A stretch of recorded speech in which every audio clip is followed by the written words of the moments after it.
classmates, it's been a terrifying part of every.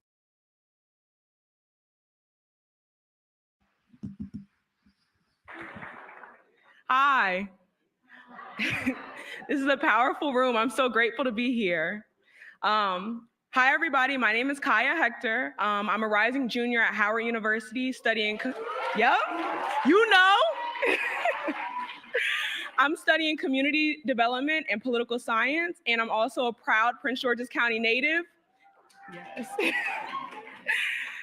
Gun violence has felt like a long constant in my life, with it constantly claiming neighbors and classmates. It's been a terrifying part of everyday life for me, as I'm sure a lot of you have felt the same way. For much of my life, I was under the assumption that gun violence is something that was normal and that there's nothing that we can do about it and that it will just continue to exist. That was until I found this movement and got involved in the gun violence prevention movement. And in this movement, I've seen that there is a world in which youth and adults alike across the country are given a fair chance at living their lives out to their fullest potential. I am excited to introduce 3 champions in this fight. I will now introduce the panelists. He is the Deputy Director of the Office of Gun Violence Prevention. Please welcome to the stage, Greg Jackson.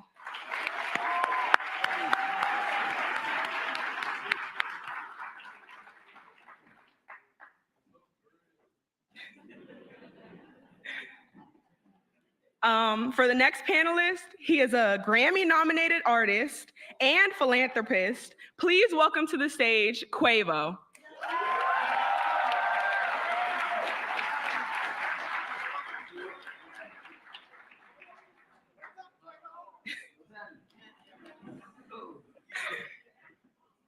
Next, she is the first Black woman to be elected as vice president, the first HBCU graduate to hold the office of vice president, and leading the first ever White House Office of Gun Violence Prevention. As a trailblazer and someone who is no stranger to firsts, the vice president is a testament to the heights we can reach in this movement.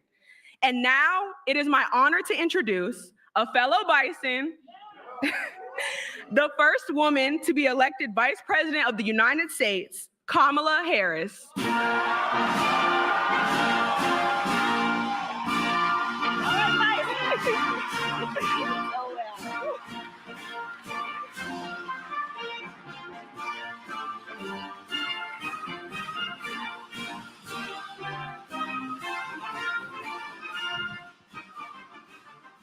Good afternoon, everyone. And to all the Bison in here, you know. Wow, y'all give it up one more time for Quavo and the Vice President of the United States of America. This is amazing. This is nothing short of amazing. But I want to get out the way and hear from our amazing speakers. So first, Madam Vice President, you travel the country connecting with communities and young leaders. Just this past fall, during the Fight for Our Freedoms College Tour, you engaged over 15,000 students on college campuses across the country on the most urgent issues of this moment, in particular, the fight for our most fundamental freedoms. One freedom you are focused on is the freedom to be safe from gun violence. And so it's no surprise that you oversee the first ever White House Office of Gun Violence Prevention. Now, what can we do from your perspective to end this senseless violence? And how is the administration leading on this issue? Thank you, Greg. Let me just start by talking about Quavo. So Quavo and his mother and his aunt, Takeoff's mother, a sister, came to my office in the West Wing of the White House to talk about this issue. And it was a difficult conversation that day. Because the issue is such a difficult one. And I know there are a lot of families here and survivors, and the pain that is associated with gun violence in America is almost unspeakable. And it is everywhere. And what Quavo has been doing with the Rocket Foundation to translate that pain and that grief into something that is about creating strength and empowerment in the community, including among our young people, is really extraordinary. And as I said to you that day, Quavo, in my office, that you have chosen to use your celebrity, the gift that you have as an artist, to talk about and actually work on with action this issue is really extraordinary. You are an incredible leader and a national leader on this. And I thank you for that as the head of the first White House Office of Gun Violence Prevention and as Vice President of the United States. Thank you, thank you. Really, really. And so this issue is, well, let me just start with this. It doesn't have to be this way. And we have to hold on to and remember that. It does not have to be this way. We cannot ever normalize this. We cannot ever get used to it. And we certainly cannot accept it. We need to understand that everyday gun violence is as serious as mass shootings, that any life lost, any life that has been impacted by gun violence is one life too many. We have to think about this in the many ways that the injury occurs, which includes, of course, the tragedy of life that is lost, but also the trauma that is an additional form of injury that can exist for a lifetime if we don't put resources into calling it what it is and putting the resources into diagnosis and treatment. Let's think about it in terms of the tragedy that gun violence in America is the #1 killer of the children of America. Not car accidents, not cancer, gun violence. 1 in 5 Americans has a family member that was killed by gun violence. Gun violence, Black victims of gun violence, 10 times more likely to be a victim of gun violence.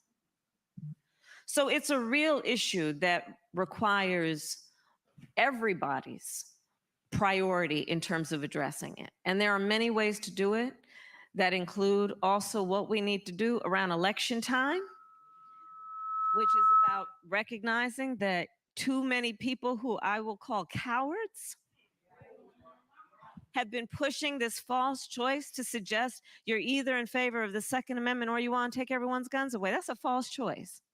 I'm in favor of the Second Amendment. I also believe there is no reason why we have assault weapons on the streets of America. They are weapons of war. We need an assault weapons ban. I'm in favor of the Second Amendment. I'm in favor of the Second Amendment, and we need universal background checks. I'm in favor of the Second Amendment, and we need red flag laws. And we need the people in the United States Congress to have the courage to stand up to the gun lobbyists and take action around what is just reasonable. Universal background checks. You just might want to know before someone can buy a lethal weapon. If they've been found to be a danger to themselves or others, you just might want to know. That's reasonable. Assault weapons. Assault weapons are designed to kill a lot of people quickly. There's no place for them in the neighborhoods and the streets where people live and go to school and worship. We've seen what they do.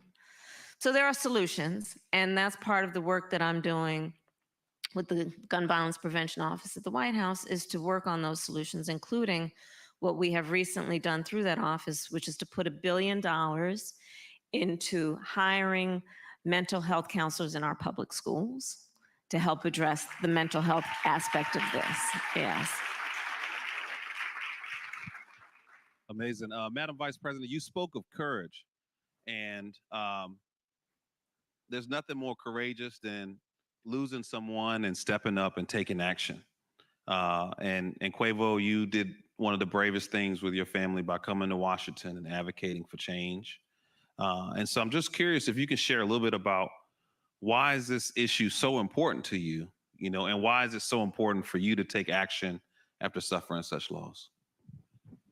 I'm a victim. I got a second chance. I feel like I wouldn't be here if everybody, you know what I'm saying, it would have. I just look at myself as like when I saw him laying there, I felt like I saw me laying there. So I feel like if when I'm when I'm doing something like the Rocket Foundation, I just want to uplift his legacy and make sure to keep his name alive. So that's why we're here. So live and well. Speaking of legacies, Madam Vice President, gun violence causes trauma and deeply impacts our mental health, and especially true for young folks who are going through active shooter drills, that are losing their friends and families at such a young age. And you have spent your career, I would argue, most of your life working on this issue. As district attorney, 20 years of pouring into efforts to be smart about how we prevent violence and really elevating the national model for how we deal with stress and trauma amongst our youth. I also just want to mention, as California Attorney General, you created the Bureau of Children's Justice to shape the state's response to the crisis of childhood exposure to trauma. And as the Vice President, you continue to emphasize the importance of addressing the trauma that too many of us have faced with gun violence. And so would love for you to talk a little bit more about how you've been fighting to prioritize mental health and really resources and support to help those who have been impacted by trauma. Mm-hmm. Well, gun violence in the neighborhood, in the community, without any question, results in trauma. And just think about trauma as being an invisible wound, but a wound nonetheless. And like any wound, if it does not heal in a healthy way, it will continue to be a problem. I will say that there are many sources of trauma. Poverty is trauma-inducing.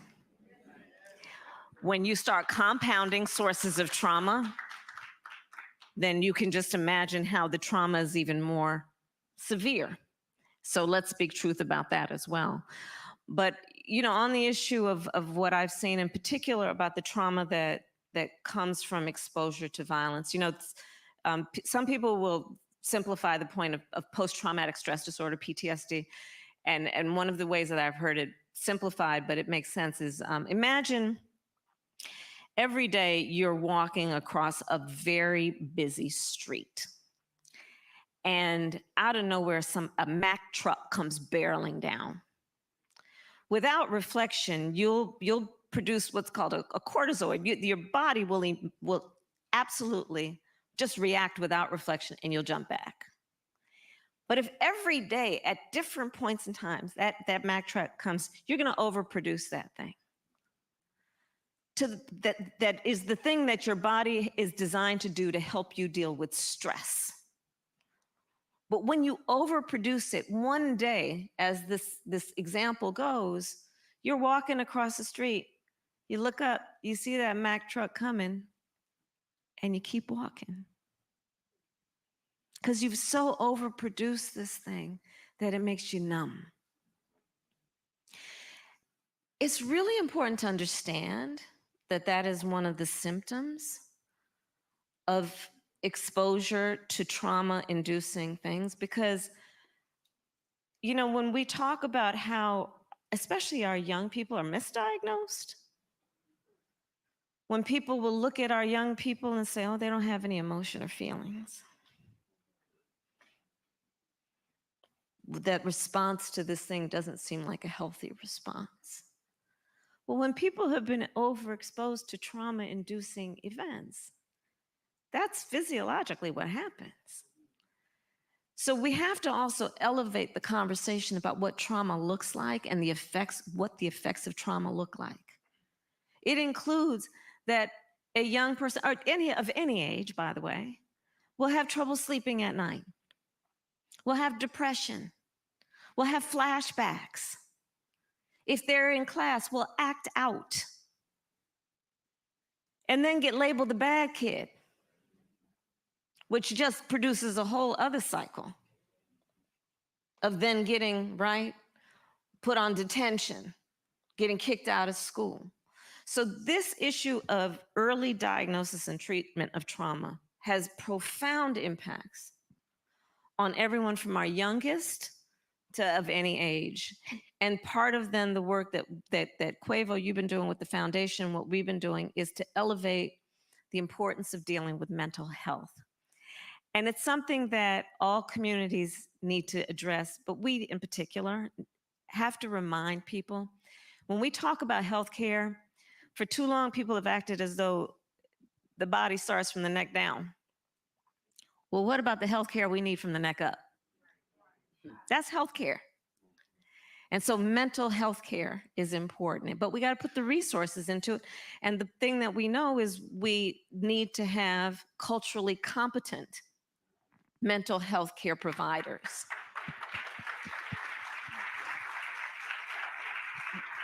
You mentioned, Greg, I did the college tour last fall, and I went to a number of schools, including our HBCUs, of course, and I would challenge the young people. You know, like there was back in the day, challenging people to go into public service. I'm challenging our young leaders. Think about a calling for yourself in the profession of mental health, whether it be from being a therapist to being, you know, going to medical school. But we need more people doing this stuff. And the one thing that I find with our younger leaders is they're more willing to talk about mental health than people of older generations. And I think I see that as a sign of opportunity. But to meet them where they are and what they're asking for, we need more resources going into the treatment. And I think we can get there. And we've already, for the work that we've done, over 300 mental health counselors in the public schools of Georgia as a result of the work the president and I have done. And I will add one more thing. Please pass the word. There's a crisis line that we've set up, 988. And here's the thing to let people know about that. You can be anonymous. You can text it, you can call it. You can have a conversation. Sometimes it's just about creating safe places for people to talk, just to be able to talk. And so 988 is something that we should get the word out, where it's anonymous. You can just call and talk with somebody about how you are feeling in a safe place. Thank you. I want to ask the room real quick, raise your hand if you've lost someone to gun violence. And so I just think it's fair of me to speak from the room, Madam Vice President. Just thank you for seeing us. Thank you for seeing how deep this is cutting our community. I know for me, I couldn't sleep for months. I think our first few conversations, Quavo, you were going through the same thing. And for too often, our trauma is overlooked. Yeah. And it just means so much. It really does. So just thank you. Thank you for seeing us. Thank you. Thank you.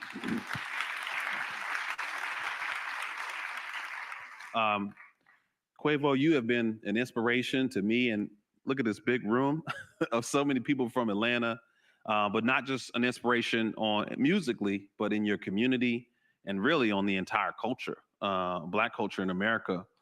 And I just want to thank you because you've been fighting for resources for our communities and for youth all over the country. And Rocket Foundation is such a huge transformative organization. And I just want to give you some space to talk more about why this is important and the vision that you have for this foundation. I mean, like I said, it didn't hit hard till it hit home with me. So we founded the Rocket Foundation, honoring my nephew legacy and just seeing progress and seeing the support and seeing we got the vice president, we got all y'all in here that actually had the same experience as I have. And it's just like, once again, like me being on this stage is very, very tough for me. At the end of the day, it's like I'm already like a year missing my nephew. So just seeing some type of progress.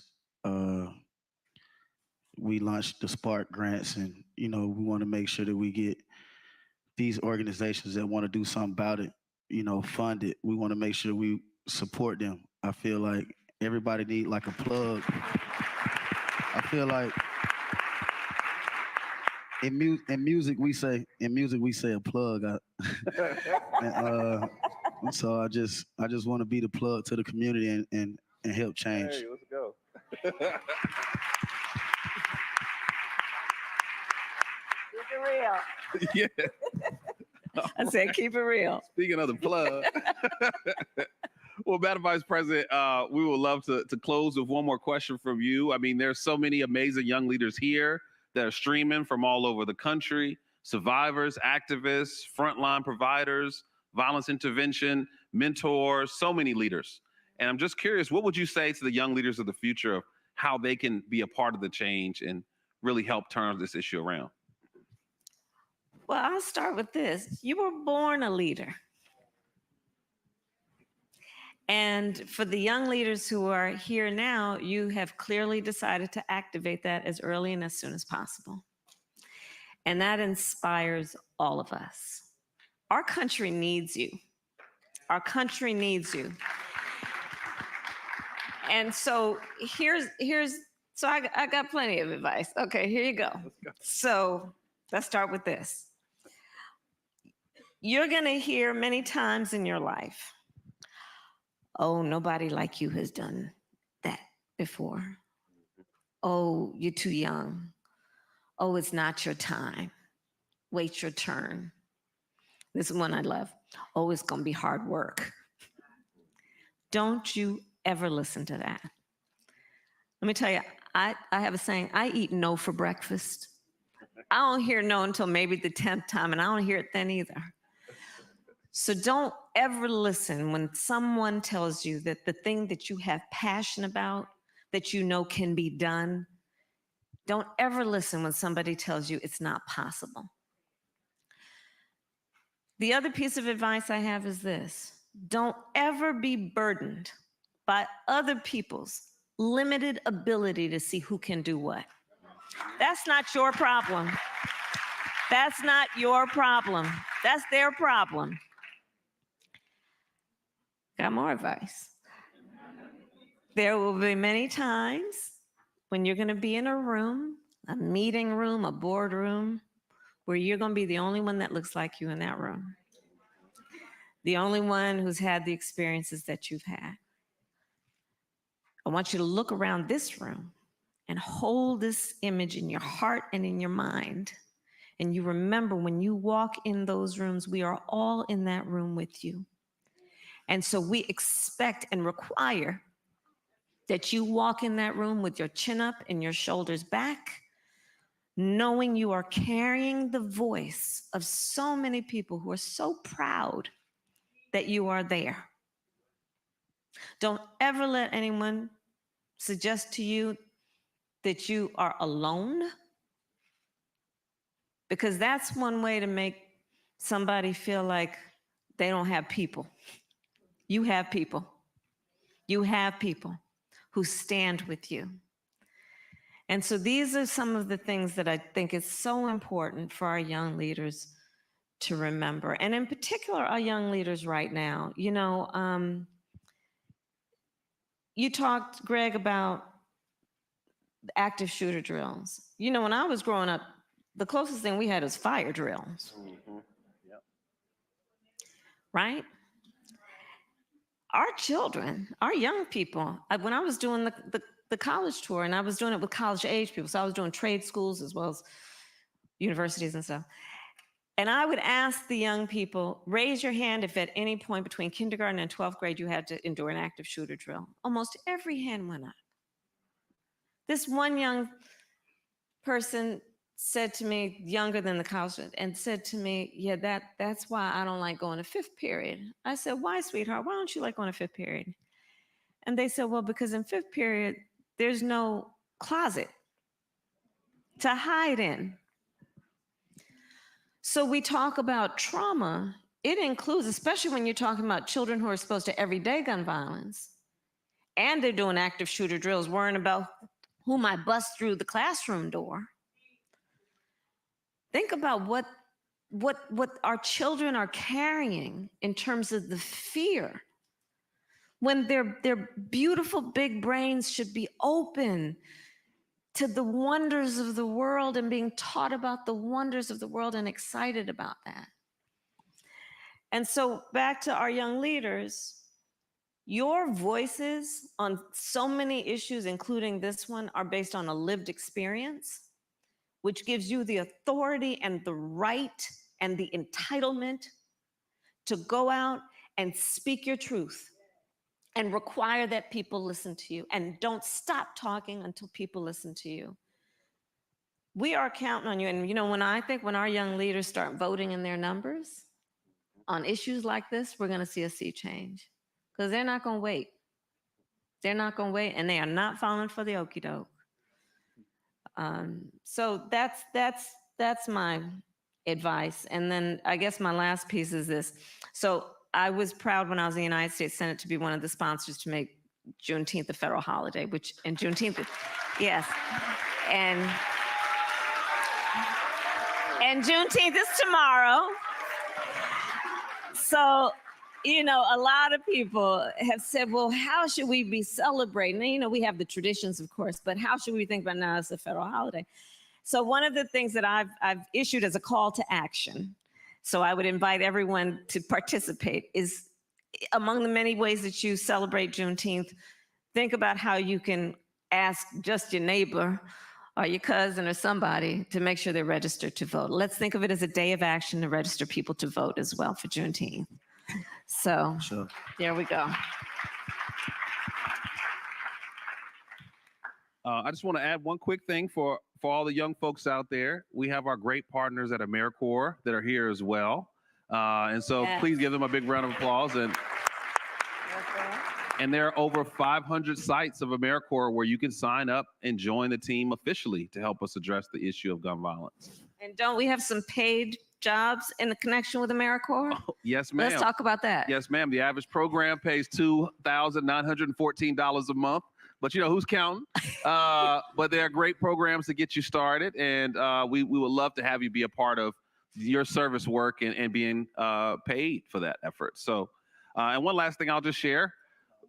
Oh, yes, please, sir.